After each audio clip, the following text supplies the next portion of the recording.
شروع کرتی ہوں اللہ کے نام سے جو بڑا مہربان اور نہایت رحم کرنے والا ہے۔ حضرت آدم علیہ السلام کا واقعہ۔ جب انسان نے پہل اس زمین پر قدم رکھا تو اللہ تعالیٰ نے انسان کو دنیا میں بھیجنے سے پہلے انسان کے زندہ رکھنے کے لیے تمام سامان پیدا کیا۔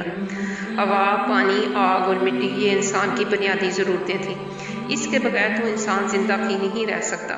انسان کے جسم میں قوت پیدا کرنے کے لیے کھانا بھی ضروری تھا۔ اس کے لیے اللہ تعالیٰ نے پھل پھول، میوے، پودے، ہرے بھرے درخت پیدا کیے۔ اس کے علاوہ سر اٹھائے بلند و بالا پہاڑ، رواں دواں گنگناتے ہوئے چشمے، بل کھاتے دریا، سمندر، چاند، سورج، ستارے اور غرض کے ہر وہ چیز جو انسان کے زندہ رہنے کے لیے ضروری تھی پیدا کی۔ ان سب چیزوں کے علاوہ انسان کے آرام اور سہولت کے لیے اور چیزوں کی بھی ضرورت تھی، وہ بھی پیدا فرمائی۔ زمین آسمان کے اندر بے شمار چھپے ہوئے خزانے اور وسائل ہیں، مثلاً لوہا، چاندی، تیل، کوئلہ، گیسیں ہیں۔ یہ تمام چیزیں انسان کی ضرورت کی تھیں۔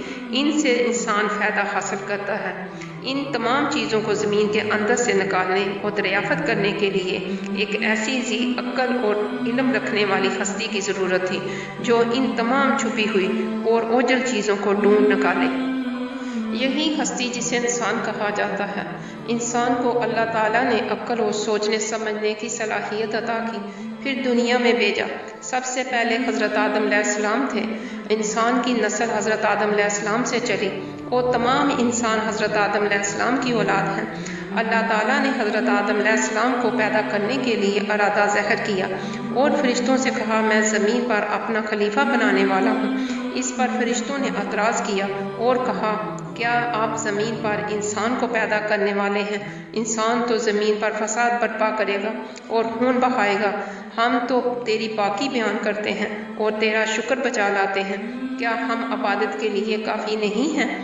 اللہ تعالیٰ نے فرمایا جو میں جانتا ہوں وہ تم نہیں جانتے۔ پھر اللہ تعالیٰ نے خود اپنے ہاتھوں سے حضرت آدم علیہ السلام کا پتلا بنایا، پھر اسے سنوارا اور اسے مناسب شکل دی اور اس کا جسم کا ہر حصہ خوبصورتی کے ساتھ بنایا۔ پھر اس مٹی کے پتلے میں اللہ تعالیٰ نے اپنی روح پھونکی۔ پھر اللہ تعالیٰ نے فرشتے سے پوچھا کہ چیزوں کے نام بتاؤ اگر تم سچے ہو۔ فرشتوں نے جواب دیا ہم نہیں جانتے، سب سے زیادہ تو آپ جانتے ہیں۔ ہم کو تو بس اتنا ہی علم ہے جو آپ نے ہم کو سکھایا ہے۔ آپ بڑے علم اور برکت والے ہیں۔ اللہ تعالیٰ نے آدم سے کہا اے آدم ان فرشتوں کو ان چیزوں کے نام بتاؤ۔ اللہ تعالیٰ نے آدم کو تمام چیزوں کے نام بتا دیے تو آدم کے علم میں تمام باتیں آ گئیں۔ آدم نے ان چیزوں کے نام بتا دیے تو اللہ تعالیٰ نے فرشتوں سے کہا کیا میں تم سے نہ کہتا تھا کہ میں آسمانوں اور زمینوں کے اندر کی سب پوشیدہ باتوں کو جانتا ہوں اور جو کچھ تم ظاہر کرتے ہو اور چھپاتے ہو سب کا علم رکھتا ہوں۔ اللہ تعالیٰ نے فرشتوں سے کہا کہ آدم کو سجدہ کرو۔ تمام فرشتوں نے آدم کو سجدہ کیا لیکن ابلیس نے سجدہ کرنے سے انکار کر دیا، وہ غرور کرنے والوں میں سے تھا۔ تجھے کس چیز نے سجدہ کرنے سے روکا جبکہ میں نے تجھے حکم دیا تھا؟ اللہ تعالیٰ نے پوچھا۔ ابلیس نے کہا آپ نے انسان کو مٹی سے بنایا اور مجھے آگ سے پیدا کیا۔ ابلیس کے معنی مایوس اور نا امید ہونا ہے، اسی لیے کہا گیا ہے کہ جو شخص اللہ تعالیٰ سے نا امید ہوتا ہے وہ ابلیس کے تابع ہوتا ہے۔ جو لوگ ابلیس اور شیطان کے بہکاوے میں آ جاتے ہیں وہ پست ہمت ہوتے ہیں۔ جو فرائض ان کے ذمہ ہوتے ہیں وہ ادا نہیں کرتے، وہ ذلیل و خوار ہوتے ہیں۔ جب ابلیس نے سجدہ کرنے سے انکار کیا تو اللہ تعالیٰ نے فرمایا تو آسمان سے اتر، تو نے تکبر کیا اور تو ذلیل و خوار ہوا۔ ابلیس نے کہا کہ مجھے قیامت کے دن تک مہلت دیجیے۔ اس پر اللہ تعالیٰ نے فرمایا تجھے مہلت دی گئی۔ ابلیس نے کہا میں تیرے بندوں کو گمراہ کروں گا اور ہر طرف سے ان کو گھیرے میں رکھوں گا، وہ تیرا شکر بھی نہیں ادا کریں گے۔ اللہ تعالیٰ نے حضرت آدم علیہ السلام کو حکم دیا کہ اے آدم تم اور تمہاری بیوی بیشک میں رہو اور جو کچھ کھانا ہے فراغت سے کھاؤ، اور ایک خاص درخت کی طرف اشارہ کرتے ہوئے کہا کہ اس درخت کی طرف نہ جانا ورنہ تم ظالم قرار دیے جاؤ گے۔ چنانچہ حضرت آدم علیہ السلام اور بی بی حوا آرام سے رہنے لگے تو شیطان نے دونوں کے دلوں میں وسوسہ ڈالا کہ تمہارے رب نے تم دونوں کو اس درخت کے قریب جانے سے اس لیے منع فرمایا کہ کہیں ایسا نہ ہو کہ تم ہمیشہ ہمیشہ کے لیے زندہ رہنے لگو۔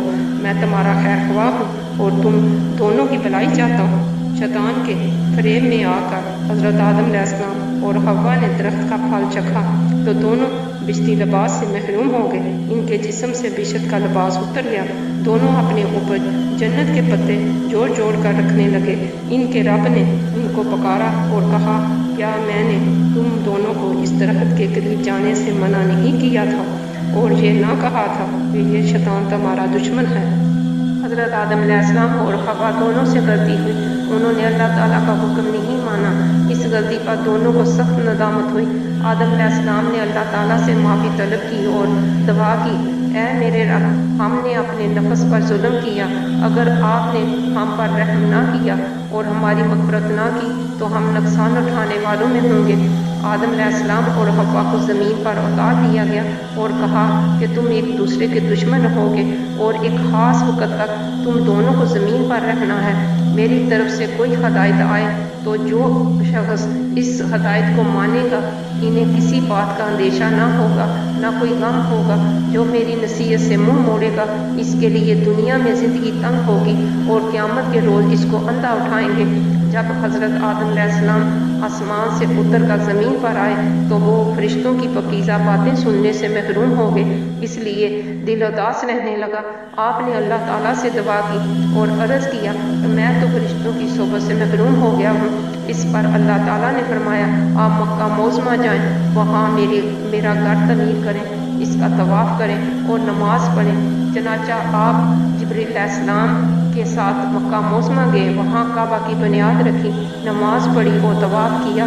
حضرت آدم علیہ السلام کے واقعہ سے ہمیں سبق یہی ملتا ہے، جس کام کو اللہ تعالیٰ نے کرنے سے منع کیا ہے وہ نہ کریں، جو کام کرنے کا حکم دیا ہے وہیں کریں، یہی عبادت ہے۔ عبادت نیکی ہے، نیکی عبادت ہے۔